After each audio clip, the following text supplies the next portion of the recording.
Buenos días, amables televidentes de Destape.net. Estamos listos ya para una nueva emisión a la vez del programa Destape Noticias, que va de lunes a sábado de 9 a 10 de la mañana, en este horario que ya están acostumbrados nuestros televidentes, que a través de www.destape.net online y a tiempo real nos están observando. Un saludo para todos los peruanos dentro y fuera del país, y decimos esto porque recibimos sendas comunicaciones de amigos peruanos de Costa Rica, de España, nuestro amigo Elmer Plasencia, que estudió en la Universidad de Trujillo, donde también ha estudiado nuestro invitado, que está en Ohio. Él también nos ve, y aquí vaya nuestro saludo a Elmer, que está por allá haciendo patria, y por supuesto un saludo entrañable a todo el norte del país, y de manera muy especial a la región Lambayeque.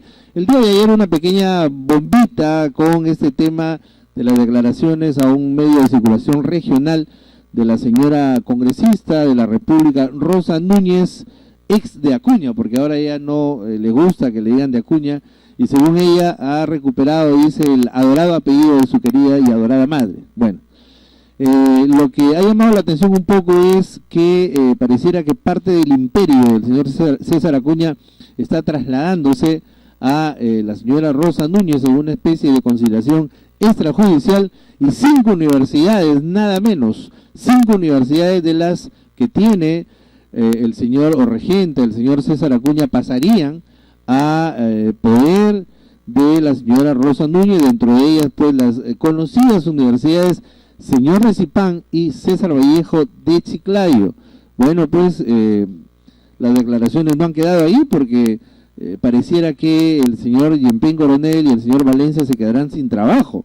Eso es lo que de alguna manera ha dado a entender la señora Rosa Núñez, que ha sido por demás explícita al señalar que cuando le preguntaron sobre el doctor Humberto Yempén, ella dijo que en realidad era un tipo bohemio y que más le gustaba estar atrás de Humberto Acuña. Bueno, no sabemos por qué o en qué actividades. Y cuando le preguntaron por el señor Valencia, bueno, la verdad que no se expresó de una manera tan, por decirlo menos, coloquial o amigable, ¿no?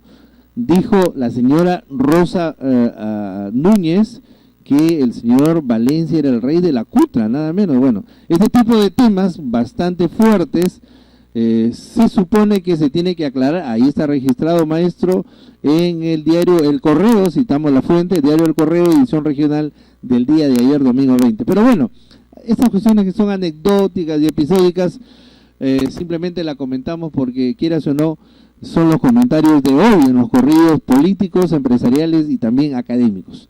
Pero contamos ya con la presencia de un invitado especial, justo a estas alturas del año, donde necesitamos hacer balances, evaluaciones del año político, de lo que viene también en perspectiva. Nos referimos a las elecciones del 2016, y está con nosotros una autoridad en la métrica sociopolítica del norte del país, y por qué no decirlo, del Perú, como es el licenciado Juan Colchado Aguilar, quien es presidente del grupo Tendencias SAT, un grupo de opinión de mercado, que ya desde hace 20 años, a más, 21 años exactamente, viene haciendo un trabajo realmente muy importante de métrica sociopolítica, y con él vamos a dialogar in extenso. Profesor Colchado, muy buenos días. Buenos días para todos los internautas, y bueno, definitivamente puedo decir buenos días para Chiclayo, Perú y el mundo. Sí, y justamente ese es el lema, profesor Colchado, del canal de televisión de Chiclayo para el mundo. Profesor Colchado, un primer acercamiento del quehacer político, una primera lectura de lo que podríamos llamar la actual coyuntura del país. ¿Cuál es su percepción de cómo es que se viene desarrollando de alguna manera el tema político a nivel de gobierno? ¿Cómo usted observa lo que el gobierno viene desarrollando en materia económica, política, y de qué manera la población está percibiendo la gestión del presidente Ollanta Humala? Bueno, cuando hablamos de Lambayeque, eso lo podíamos haber dicho mucho antes que el grupo Tendencias se abocara a desarrollar trabajos macrorregionales. En el último trabajo que hemos desarrollado a partir de Tumbes hasta Ancash, bueno, se han mostrado evidencia de que la coyuntura económica básicamente no es muy clara para los encuestados, y que probablemente mucha gente piensa de que no se va a solucionar con un cambio de gobierno simplemente, o que posiblemente la cuestión política no va a apoyar a un crecimiento económico rápido, o que siempre vamos a tener que estar básicamente en un estado de austeridad. Bueno, eso es lo que la gente piensa, desmarcando completamente el análisis político fundamental o el análisis económico fundamental. De repente hay logros, como se lee en la prensa local, escrita, etcétera. Sin embargo, son aspectos netamente técnicos que a la población no lo siente, que la población no cubre sus expectativas. En consecuencia, se consideran básicamente pobladores completamente insatisfechos con lo propuesto por el gobierno actual, y también por los dadores de las leyes, para que esta actitud económica o para que esta acción económica pueda, digamos, avanzar en el tiempo. Hay una cierta desazón por parte de la población, habida cuenta que el embalse de expectativas y el embalse de demandas histórico en el país para solucionar también problemas históricos no necesariamente ha tenido el correlato o la contraparte en el actual gobierno. Y por ejemplo, le toco dos temas puntuales que se suponía el presidente Humala, con el expertise, entre comillas, militar que él venía, con la experiencia y la trayectoria de haberse formado en una institución o en un instituto armado, podría haber enfrentado de manera frontal al problema de la gran inseguridad ciudadana que se vive en el Perú, pero no, este se ha agravado, uno, y otro es el tema de la corrupción política. ¿Qué podríamos decir al respecto, profesor? Bueno, definitivamente esos son dos temas que cuando hacemos la métrica aparecen en los primeros lugares, ¿no? No hubo un enfrentamiento a la corrupción. Eso significa de que siempre que la población veía un actor sólido, fuerte, capaz de enfrentar una guerra, en la realidad existía muy adentro de su espíritu y muy adentro de su pensamiento un ser humano completamente pusilánime para poder enfrentar justamente esta situación.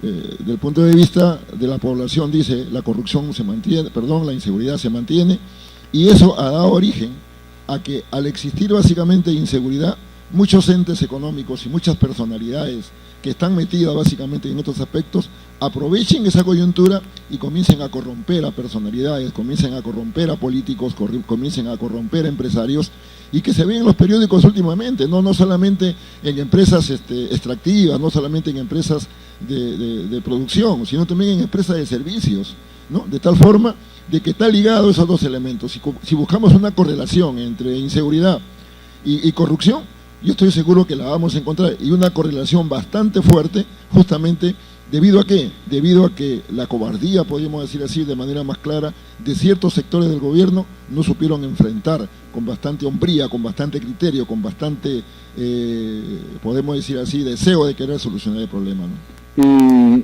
El Callao ha sido declarado en emergencia, toda la provincia constitucional del Callao ha sido declarada en emergencia, pero pareciera que no se está realmente poniendo las tildes donde se corresponde, o los puntos sobre las IES, en la medida que se sabe, se conoce que gran parte de esa corrección viene del mismo entorno político, regional, municipal, y que incluso gran parte de la corrupción institucionalizada en el Callao tiene mucho que ver con el actual gobernador regional del Callao y el mismo alcalde provincial. Entonces, en esa medida, el capturar a 700 paqueteros, 500 traqueteros, 200 pájaros fruteros y qué sé yo, no le va a dar una solución a ese problema real que hay en el Callao. Has puesto la mejor evidencia. Dijimos temprano de que es probable que exista una correlación fuerte entre corrupción e inseguridad, y la evidencia que tú has puesto es clara. Ahora, los paqueteros o los delincuentes comunes están aprovechando esta coyuntura. Así es. Aparte que también se dice que un gran porcentaje de ellos ya migraron a Lima. Definitivamente, ¿no? En el Callao no van a poder operar. Simplemente lo que están aprovechando es la coyuntura. Y quieren mostrar a la prensa como que ese es el problema fundamental.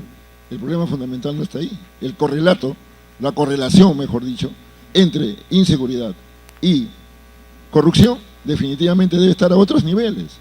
Y que seguramente, no creo que sea así, no quiero pensarlo de esa manera, es quienes ellos son quienes están generando este estado de inseguridad y este estado de corrupción, porque políticamente les está conveniendo, ¿no? Ahora, el tema es grave, profesor Colchado, porque se dice que en realidad lo que estaría pasando, lo que estaría sucediendo en el Callao tiene ribetes muy preocupantes, que incluso superaría lo que ha pasado en Ancash.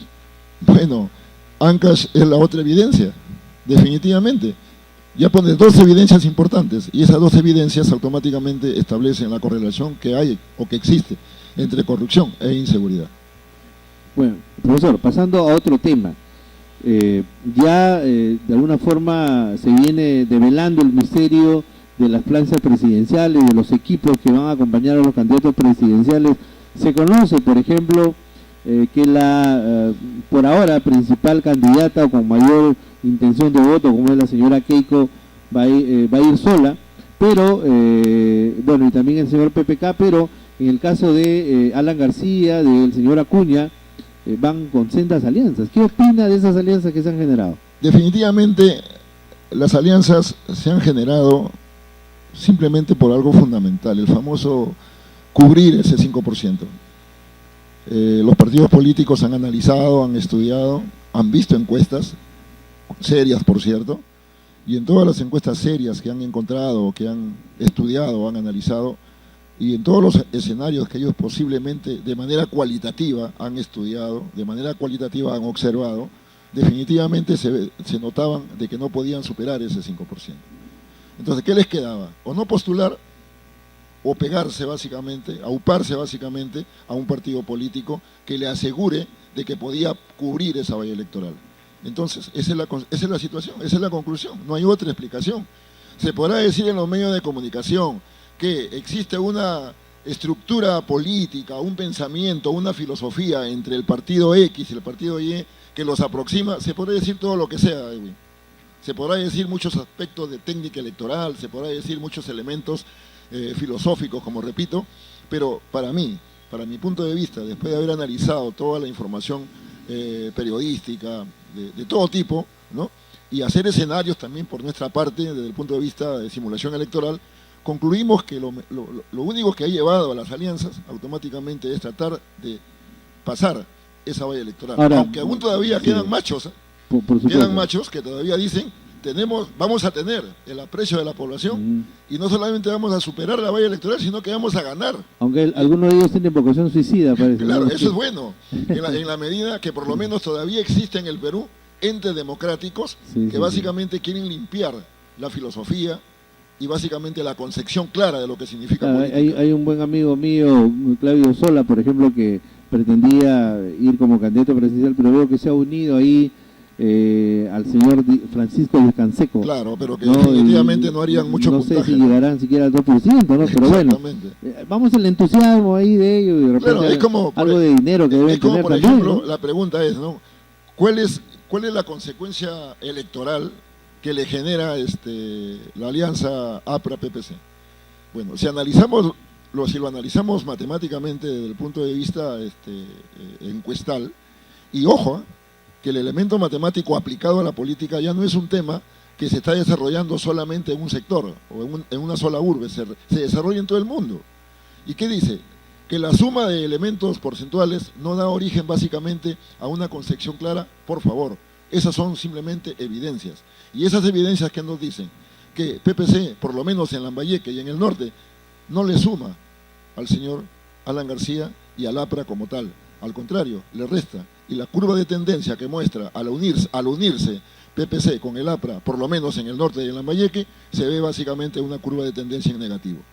Bueno, y una cosa que también hemos observado, que en las planchas presidenciales que se han constituido hay una presencia importante de algunos líderes o representantes de la sociedad civil o de la actividad política en el sur, en el centro y el oriente. En el caso de la señora Keiko, por ejemplo, está el señor David Salazar, que fue presidente regional en la parte sur del país. En el caso del señor PPK, también hay ahí un representante que fue presidente de la región Moquegua, Vizcarra. y en el caso de la plancha del señor Acuña, está el señor Villanueva, que es el presidente de la región San Martín. ¿Usted cree que los candidatos presidenciales están buscando este voto disperso que también está en el sur, en el centro, en el oriente, y que obviamente sumado vendría a ser una masa electoral importante? Son nombres. O sea, ¿qué te asegura de que Esa es la pregunta. Claro, son ¿Cuál nombres? es el arrastre que tendrían esos candidatos? ¿Qué te asegura de que esas personalidades y esos nombres han mantenido vigente la contextura electoral en cada una de sus zonas? ¿Qué te asegura eso? O simplemente ellos llegan con un mensaje al líder, en este caso Acuña o cualquier otro líder, y le dice: mira, históricamente yo he sido ganador en esta región, históricamente tengo votos. Ahora, le ha mostrado una evidencia clara, científica, observable, que le diga básicamente que mantiene esa fuerza electoral en cada uno de sus sectores. Sencillamente son nombres. Completamente estoy seguro, y valga la redundancia, que no le asegura a uno u otro candidato que básicamente exista un arrastre importante si es que este señor no desarrolla una contextura electoral tal y conforme lo hizo cuando él era candidato. Claro, ese es un buen punto, ¿no? Porque usted sabe, profesor Colchado, que la capacidad de endoso es muy relativa, Claro, está subjetiva, ¿no? O sea, hemos analizado. ¿quién endosa a quién? Por eso te digo, estimado Edwin, mira Edwin, en la concepción del endose lo hemos analizado con bastante profundidad. Preguntemos profundamente, o sea, hagamos la pregunta y pensemos profundamente. Aún líderes históricos que han participado en jornadas políticas nacionales no han sido capaces de endosar voto a nadie. Por eso te digo, ¿no? Tal vez se presente un fenómeno importante en Lambayeque, que un alcalde le levante la mano a un candidato y por endose básicamente le dé y diga: él es mi candidato, claro. él es la... Pero eso no es así simplemente. Después de ello tiene que haber una acción que se muestre la continuidad de del pensamiento de aquella persona que dice que debe ser endosada y que aquella persona que pide el endose. Si no hay una continuidad de esa política, si no hay una continuidad de esa administración, si no hay una continuidad de ese pensamiento, estoy seguro que la gente, por más que le digas que tienes que endosarlo, que tienes que votar por él, etcétera, la teoría del endose no va a funcionar. Porque la teoría del endose tiene vericuetos muy importantes, como te repito, que tiene que haber el elemento de la continuidad. Y si no existe el elemento de la continuidad del pensamiento, de la continuidad de la política, automáticamente el endose simplemente es una palabra. Hay una última encuesta nacional que se ha dado a conocer el día de ayer, y en donde sigue ubicando a lo que se conoce como el elenco estable en los políticos que van encabezando las encuestas a través de este año. ¿Tendencias está de acuerdo con eso? ¿Tiene una percepción parecida? ¿Lambayeque también está pensando así? El elenco estable me parece que es el elenco estable. ¿Se va a mantener? Existiría la posibilidad de que Verónica suba un poco y relegue básicamente a Perú Posible. Existe esa posibilidad. Porque si analizamos, por ejemplo, en Lambayeque, yo no te puedo hablar a nivel nacional, ¿no?, de evidencias, pero si hablamos de Lambayeque, automáticamente Perú Posible no se le nota ni siquiera candidatos a Congreso, o no se le siente a nivel de prensa y a nivel de radio, televisión, internet, etcétera, no se le siente, no se le ve básicamente qué personalidades nos representarían en el Congreso y que son los puntales justamente para desempeñar o para desarrollar una campaña política al margen de la estrategia electoral que pueda presentar el líder del partido. Claro, por ejemplo, en el caso de Perú Posible que usted señala aquí en Lambayeque, estamos entrando al tema de Lambayeque, se dice, bueno, ayer por lo menos nos hemos enterado que el abogado Milton Cabrera sería uno de los candidatos que probablemente sea quien encabece por Perú Posible. La pregunta es, claro, demasiado tarde, mi estimado Edwin. Mira, hay cuánta gente que ya, digamos, a nivel de prensa, a nivel de medios, a nivel de todos los medios de comunicación existentes, y en el boca a boca, ¿no?, ya la gente conoce algunos rostros y algunas personalidades que estén de acuerdo o no estén de acuerdo, automáticamente eso ese es otro elemento. Claro, ¿no? Y yo no sabría si el señor Milton Cabrera, por ejemplo, constituye un ilustre desconocido, un desconocido es ilustre, más bien. No, y es más, imagínate, por ejemplo, el mismo humanismo, ¿no?, ya tiene pintas a nivel de toda de toda Lambayeque, ¿no? Y hay nombres, hay nombres definidos, ¿no? Hay nombres definidos, están claros y por lo menos ya es un impulso. Tú sabes que la suma de impulsos automáticamente, físicamente, puede darnos un vector mucho más sólido, un vector mucho más importante, ¿no? Exacto. Bueno, y entonces justamente un poco la pregunta iba por ahí todavía en el tema de los candidatos presidenciales, que habría, por ejemplo, la intención de voto mayor que tiene y mantiene aún la señora Keiko Sofía. ¿La ubica realmente con pie y medio ya en la segunda vuelta, profesor Colchado? ¿Nos atreveríamos a decir que es casi seguro que la señora está en segunda vuelta? Casi seguro no, pero las tendencias y el análisis de tendencias y el análisis de series de tiempo es un indicador clave. Porque mínimo Keiko tiene un voto duro de 20%. Bueno, si hablamos del voto duro, habría que analizarlo bien. ¿Coincidimos en eso o no? Que podría ser. Un voto duro tal vez mínimo de 20%. Podríamos decir entre 15 y 20 o entre 10 y 20. 15 y 20. Perfecto, muy bien. De acuerdo. Bien, pero, y de ahí viene ya pero las tendencias, ¿Cómo van las tendencias? Las tendencias son claras. La señora Keiko Fujimori mantiene esa posición de asegurar esa segunda vuelta electoral. ¿Quién lo va a acompañar? Las tendencias son claras. Hay 3 personalidades que pueden acompañarlo. No podemos decir en este momento tal o cual. La pelea bien fuerte. Definitivamente. ¿Verdad? Que puede ser PPK, que puede ser Alan García, puede ser César Acuña. Exactamente. Entre los ahora, estamos ahorita en un oscurantismo, si quiere decirse así. No tanto oscurantismo, estamos en un descanso electoral. Encuestas en el mes de diciembre, yo creo que va a reflejar lo mismo que en el mes de noviembre. En ese sentido, ese grupo que tú hablas se mantiene en esas posiciones y con la posibilidad y con una buena probabilidad de que Keiko Fujimori se mantenga y lleve justamente a la segunda vuelta electoral, pero sin que cometa un solo error electoral. Veamos ahora la plancha electoral que lleva, 2 personalidades. En este momento solamente ha sido presentación de las personalidades, tanto ella como el resto. La prensa empieza su trabajo a partir de enero y va a dar a conocer la limpieza o las características y básicamente el entrado político de cada una de ellas.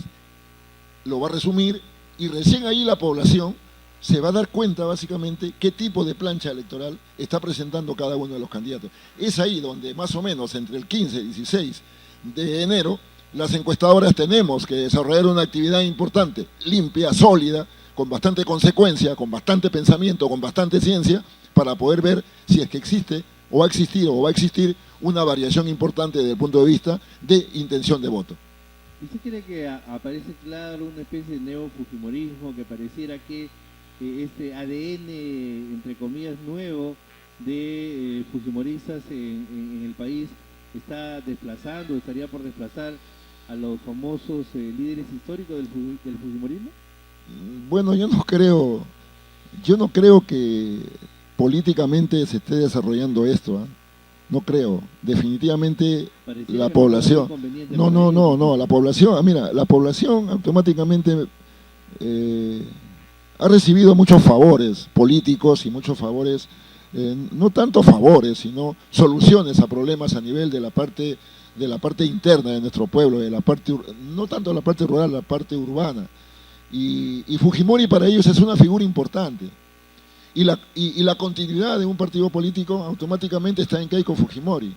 Y yo creo que esa continuidad política se va a mantener. Y con mucho cuidado de que desplace completamente a nivel nacional de un partido político muy fuerte, muy sólido, que lastimosamente a mí me preocupa, ¿no? Y así lo dice básicamente la filosofía del espacio-tiempo histórico, de que no vas a permanecer siempre en el posesionamiento de un sector, en el posesionamiento de un terreno, en el posesionamiento de un entorno electoral.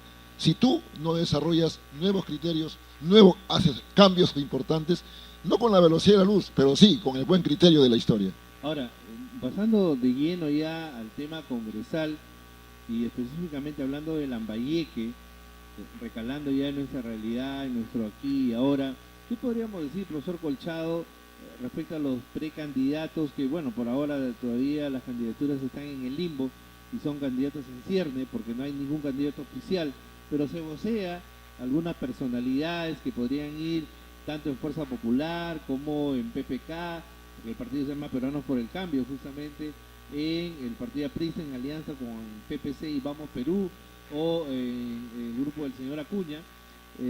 ¿Cómo ve esa situación que se ya viene presentando de los que probablemente sean los candidatos al Congreso por estos partidos? Bueno, cada uno de los candidatos al Congreso tienen que estar ya jugando ahorita están entrenando básicamente para jugarse un buen partido. Ese es un hecho.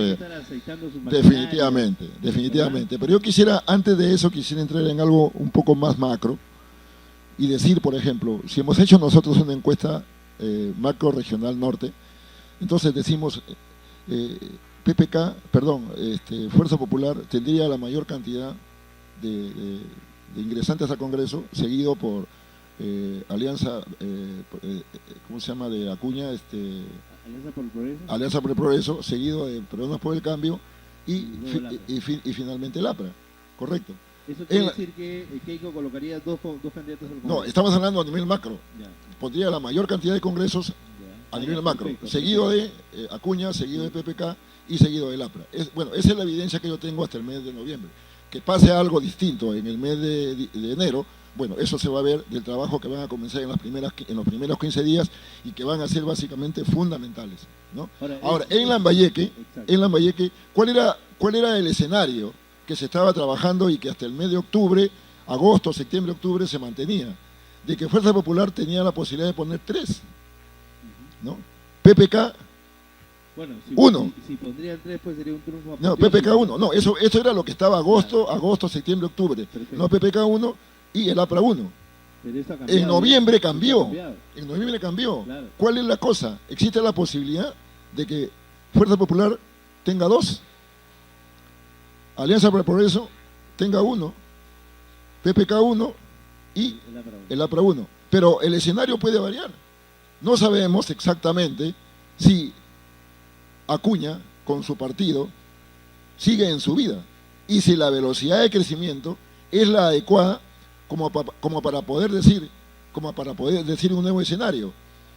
Fuerza Popular 2, Alianza por el Progreso 2 y pelearse el quinto lugar entre PPK y el APRA. Existe esa posibilidad, ¿por qué no decirlo? Simplemente no se molestes, es un escenario que puede suceder, salvo, como te repito, como la pelea es ahí fuerte entre ese batallón, entre ese grupo, automáticamente alguien comete un error y comience básicamente a desencadenarse otros elementos y el incremento de voto por partido sea diferente. Algo que realmente es un tema ya que se está convirtiendo en el país en casi tradicional, es que los candidatos a la presidencia por los partidos gobernantes, en este caso el Partido Nacionalista, por lo general son aquellos que están tratando de luchar por pasar la valla, y más bien esta alianza que han generado con la señora Susana Villarán llama mucho la atención, ¿no? Bueno, en estos momentos parte de la plancha del Partido Nacionalista. Bueno, en este momento las alianzas automáticamente están viéndose más que en personas que en lo que significa el pensamiento y la filosofía de una democracia. Porque si tú analizas con toda profundidad, Edwin, y tú lo sabes perfectamente, eres un analista político de fuste, la democracia de partidos está por los suelos. En consecuencia, ningún candidato se puede irrogar y decir, yo he sido elegido por mi partido. Yo he sido elegido porque los componentes de mi partido me están dando el apoyo para que yo pueda defender la causa política de este símbolo y que con ello pueda yo levantar a mi patria. No pueden decir eso. Simplemente son invitados. Simplemente son personalidades que están dando vuelta y que probablemente, seguramente por el pensamiento de los líderes, piensan de que aún mantienen el arraigo en cada una de las poblaciones con el voto correspondiente. Hay un tema ahí muy interesante, profesor Colchado, y que tiene que ver justamente con este tema de las alianzas, y en algún momento Mauricio Mulder, que se supone es uno de los congresistas, entre comillas, más esclarecidos que tiene el APRA, de entre los 4 que tiene actualmente en el Congreso, él habría comparado lo que ha habido con el PFC y con Vamos Perú con el pacto de la Moncloa, que fue el acuerdo de gobierno que hubo en España de partidos políticos, y el acuerdo nacional con lo que ellos han generado. Es decir, entonces yo le diría... dando a entender no que es un pacto electoral, sino un pacto de gobierno. Yo le diría entonces a nuestro amigo Mauricio Mulder, que es aprista, ¿no? Bueno, yo no soy aprista, pero tengo mucho afecto por leer Espacio Tiempo Histórico. Yo le diría, pues, nuevamente al señor Mulder, revise Espacio Tiempo Histórico, ¿no? Automáticamente los pensamientos pueden ser muy universales, pero las consecuencias de esos pensamientos automáticamente tienen que analizarse desde el punto de vista de tu estructura de terreno, de tu estructura geográfica. Está bien, podemos analizarlo profundamente por otro lado, pero tenemos que tomar las decisiones y las conclusiones en base a lo que dice el tiempo, lo que dice el espacio y lo que diga la historia de tu zona, de tu lugar. Claro, y ahí definitivamente creo que Mulder incurre un error porque parte de una premisa muy equivocada. El pacto de la Moncloa y el acuerdo nacional se hizo como un pacto de gobierno con política de Estado a largo plazo, o sea, estaban haciendo una visión estratégica de largo plazo de España, en el caso de España y en el caso de Chile igual. La unidad de partidos políticos fue para la gobernabilidad en el tiempo de Chile y los resultados están a la vista, pero lo que está viendo ahorita, y usted lo ha dicho muy claramente, son pactos electorales para básicamente asegurar el tema de la vía electoral, pero también para seguir asegurando presencia en el Congreso. Definitivamente. Claro. No hay otra cosa. Le voy a pintar una cosa bien simple. Particularmente creo que el señor Lai, el señor John Fernández y 3, 4 más dirigentes de la Restauración Nacional han hecho un gran negocio político al haberse aliado con el señor Acuña, porque van a asegurar su permanencia, por lo menos el señor Lai, los próximos 5 años en el Congreso. Bueno, eso está muy claro, ya lo hemos dicho con toda certeza. Claro, está muy claro, con toda certeza que hay muchos partidos políticos que no han mirado estructuralmente, ¿no? O no han analizado profundamente la filosofía entre partidos. Porque si analizamos a la filosofía de Alianza por el Progreso y analizamos la filosofía del Pastor Lai con Restauración Nacional, se supone que hay bastante diferencia. Hay una diferencia enorme. Ahora, sería interesante hacer un contraste entre los dos, porque tanto se esgrime, tanto se habla, definitivamente que estas alianzas tienen esta caracterización, etcétera. Perfecto, no que nos unimos porque tenemos puntos de vista casi similares. Pues bien, el Jurado Nacional de Elecciones tiene básicamente el ideario y el pensamiento de cada uno de estos elementos que se comparen, ¿no? ¿Sabe qué, profesor Colchado? Aquí viene lo lamentable, porque en la práctica se evidencia el divorcio que hay entre la ética y la política. Justamente cuando los militantes también renunciantes, porque aquí en Chiclayo hicieron noticia nacional, los militantes cerca de 180, que incluso se sacaron el polo, lo tiraron al suelo y dijeron acá no hay honestidad.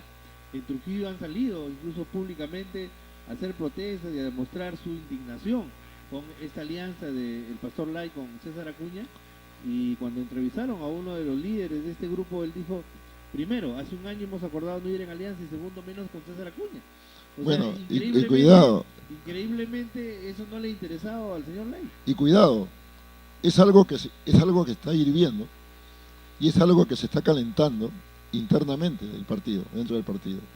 Y cuidado que se genera una afición política, como una afición nuclear, y que desbarranque completamente la estructura de un partido. ¿Eso podría implosionar? O sea, definitivamente, ¿no? Es probable, ¿por qué? Porque todavía están en los acomodos.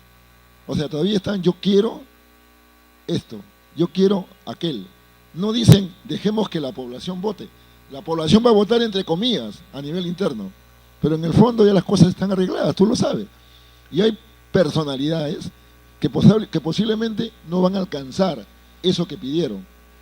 Entonces, se está calentando todavía el núcleo de cada uno de los partidos. Que no existe democracia, caos, un caos profundo. Hay algo que se ha desconectado ahí. Y esa desconexión ha hecho que los sistemas de enfriamiento, para poder pensar mejor, automáticamente no existan. Y al no existir, eso se está calentando profundamente. Se va a generar una afición política electoral, básicamente, no solamente en un partido, en muchos partidos que no alcancen o que no lleguen básicamente a cubrir las expectativas de cada una de las personas que quieren llegar al Congreso. Lo mismo podría pasar con el BPC, una de definitivamente las más caracterizadas y que se ve, puede ser uno de los cuadros potencialmente más importantes que podría haber tenido el BPC. Marisol Pérez Tello, ella realmente no ha aceptado esta alianza, no ha aceptado ir en la lista parlamentaria junto con García, porque no se siente representado. Es una concepción que estamos esgrimiendo acá, mi estimado Begin, que puede ser generalizada. Puede suceder. Esa afición política electoral puede suceder. Es factible que sea. Puede suceder. Ahora, una pregunta puntual, profesor Colchado. ¿Sería igual una lista al Congreso por el APRA en Lambayeque con Velázquez y sin Velázquez? ¿Qué tanto cambiaría el panorama de una lista con Velázquez? Mira, el señor Velázquez, el señor Velázquez, desde el punto de vista de aprobación como congresista, está desaprobado, pero con un porcentaje del 17%, 18%, no recuerdo bien. Pero lastimosamente con ese 17% tienen los suficientes votos para poder volver a ser reelegido. Aunque parezca mentira. Sí, es cierto. No nos guste a muchos en la región Lambayeque, porque particularmente no me siento representado por ninguno de los 5 congresistas, ¿eh? Sí. Ni por él, ni por Simón, ni por Aguinaga, y por los otros que ya hasta por higiene mental creo que me he olvidado su nombre, pero definitivamente soy de los que no se siente representado por ninguno de ellos, porque realmente en la práctica no hemos visto un trabajo a favor de la región. Bueno, así de simple. Bueno, es lo que sucede. Lo que usted está diciendo no es lo que a nosotros nos agrada, sino lo que aparece. Claro, la métrica dice aunque claramente, no guste, aunque no nos guste, lastimosamente, si ponemos la figura del número 1 como Javier Velázquez o lo ponemos al número 2, ¿no? Como Javier Velázquez, si ponemos el número 1 a otra personalidad, la población pareciera que buscara, no pues toda la población, pero una mínima cantidad que no supera básicamente ni siquiera el 6%, el 7% del voto, que se llama el voto para elegir al congresista, ¿no? El voto preferencial. Solamente ganan con un 6, 4 o 5%. Ahora, teniendo un 17% de aprobación, yo creo que es suficiente para que gane básicamente nuevamente las elecciones. Ahora, ¿no? Alguien que se ha dado maña de ganar 4 elecciones, hay que tener mucho cuidado. Claro, ¿no? Por cierto. Y que todavía tiene presencia en Lambayeque. Ahora, hay comentarios que no iría, ¿no? Bueno, ya depende de él. Bueno, hay comentarios que iría por Lima. Bueno, ya depende de él, O sea, ¿por qué? Y estoy seguro que él tiene evidencias claras. ¿Por qué? Porque yo sé que este señor, este político, es un político muy bien instrumentado y probablemente tenga instrumentos claros para poder decidir o me voy por Lambayeque o me voy por Lima. ¿No? Tiene instrumentos claros, por algo lo está, digamos, esgrimiendo, por algo lo está básicamente planteando, ¿no? Ahora, le hago una pregunta puntual. Dentro de los invitados ahí iría Rafael Aita Campodónico y en el PPC el señor Franco Calvo, que ha sido congresista, y tengo entendido que el señor alcalde del Callao ha invitado personalmente al señor Ever Zúñiga para que sea el representante de Vamos Perú al Congreso. ¿Qué le parecería esos 3 personajes? Lastimosamente el APRA puede poner uno nomás en Lambayeque. Claramente serían convidados de piedra. Básicamente es lo que usted quiere decir, ¿no? Es una pelea a muerte. Es una pelea de a uno. Es una pelea de uno y es una pelea a muerte definitivamente. ¿no? O sea, sería un saludo a la bandera. Claro, ahora que por algo fantástico el APRA pues comience a subir efervescientemente dentro del proceso de encuestas y se note claramente que puede poner hasta 2 candidatos, bueno, porque 3 ya no lo creo, ¿no? Entonces yo creo puede que... Ya 2 sería algo extraordinario. Ya algo muy extraordinario, ahí tendrían la posibilidad, por ejemplo, si va Velázquez, entra Velázquez, ya tendrían posibilidades de los 4, uno de ellos para que participe. De hecho, además no hay que olvidar que en cada lista tiene que haber un 30% de mujeres. Bueno, ahí faltaría todavía la mujer, ¿no? De que son 3 hombres y 2 mujeres. Claro, ahí faltaría básicamente qué mujer va a ir, ¿no? Se voceaba la ex fiscal de la Nación, que no sé si ahora iría, como una de las candidatas. Por nosotros probamos una vez al ex fiscal de la Nación, en una encuesta que hicimos más o menos en el mes de agosto, junio creo, pero no tuvo la aceptación que se esperaba, ¿no? Y pareciera que haría mal convenir a Lambayeque, ¿no? Como haría mal también otras personalidades que venir a Lambayeque salvo que le den el número 1, y a propósito, ¿no? La población, por inercia, ¿no? Marca siempre el número 1, ¿no? Entonces yo creo que los medios de comunicación... Es una ventaja hacer el claro, por eso, es preciso que los medios de comunicación ya también comiencen a jugar su jueguito, ¿no? Y decir que cualquiera de los 5 puede ser votado, no solamente el 1, ¿no? Sí. Y no marear a la población que si votas por otro o votas en blanco, esos votos van al número 1, ¿no? Hay que hacer olvidar a la población eso. El voto preferencial es de 1 a 5. No sé si usted recuerda que el señor de Valle Reza se había el lujo de decir, no importa el número que me dé. Tenía ese concepto. Y él mismo decía, deme el número 100, si quiere, Oiga, 120. Le daban el número 120 y salía dentro de los 5 candidatos más votados. Mi estimado amigo, el señor Villarriestra es un relativista. El señor Villarriestra ¿no? es un relativista consumado y él sabe perfectamente que el relativismo que aplicó, ¿no?, de Einstein, que aplicó Víctor Raúl a la contextura política, definitivamente le hace bien al partido y él sabía de todo esto. La relatividad es importante en este caso, no importa el 1, no importa el 5. Efectivamente. Bueno, profesor Colchado, yo quiero comprometerlo para antes de fin de año hacer un balance del año político nacional y regional de manera especial y particular, analizando las diferentes áreas, sectores. Esto ha sido simplemente un primer acercamiento por parte suya. Es la primera vez que nos visita aquí a Destape, pero lo quiero comprometer para que entre el día 30 o 31, con mucho más tiempo y con mucho más amplitud, podamos conversar en cuanto a este balance político nacional. ¿Le parece, profesor Colchado? Estimado Win, como te dije al comienzo, usted pregunte nada más. Efectivamente. y que en ese sentido estoy dispuesto a comentar y conversar, porque la población lambayecana, la región lambayeque necesita, y en este caso el Perú, y por qué no el mundo, porque van a haber electores extranjeros, electores en otra parte del mundo, definitivamente, y que sería básicamente esta señal quien le dé los mensajes más claros para poder ellos entablar una buena votación, un buen voto. Un buen voto. Hablaremos del voto duro, del voto blando, del voto blanco, del voto viciado, que básicamente son elementos que mucha gente los tienen un tanto equivocados, ¿no? El voto duro no es intención de voto, definitivamente. Entonces tenemos que hablar de ese marcaje electoral para que la población entienda con toda claridad. El famoso voto escondido. Y por el famoso voto escondido que todo el mundo lo utiliza cuando sale mal en las encuestas, ¿no? Y no existe dentro de la tipología del voto, que yo tengo, por lo menos tengo una bibliografía, no mucha, pero tengo una bibliografía adecuada del término electoral. No he encontrado en ninguno de los términos el famoso voto escondido. El voto escondido es una terminología utilizada básicamente por aquellos políticos que no salen en las encuestas. Ya verás cuando estemos en las elecciones, ese voto escondido lo tengo yo. Perfecto. Con gusto estaré con usted, mi estimado güey. Muchísimas gracias por estar con nosotros, y a ustedes, amables televidentes de Está Pendiente, inmediatamente luego que el programa termina, es subido a las redes sociales, al YouTube y también a la página web del canal, aquellos que no pudieron verlo en tiempo real. Muchísimas gracias por el día de hoy y Dios mediante será hasta el día de mañana.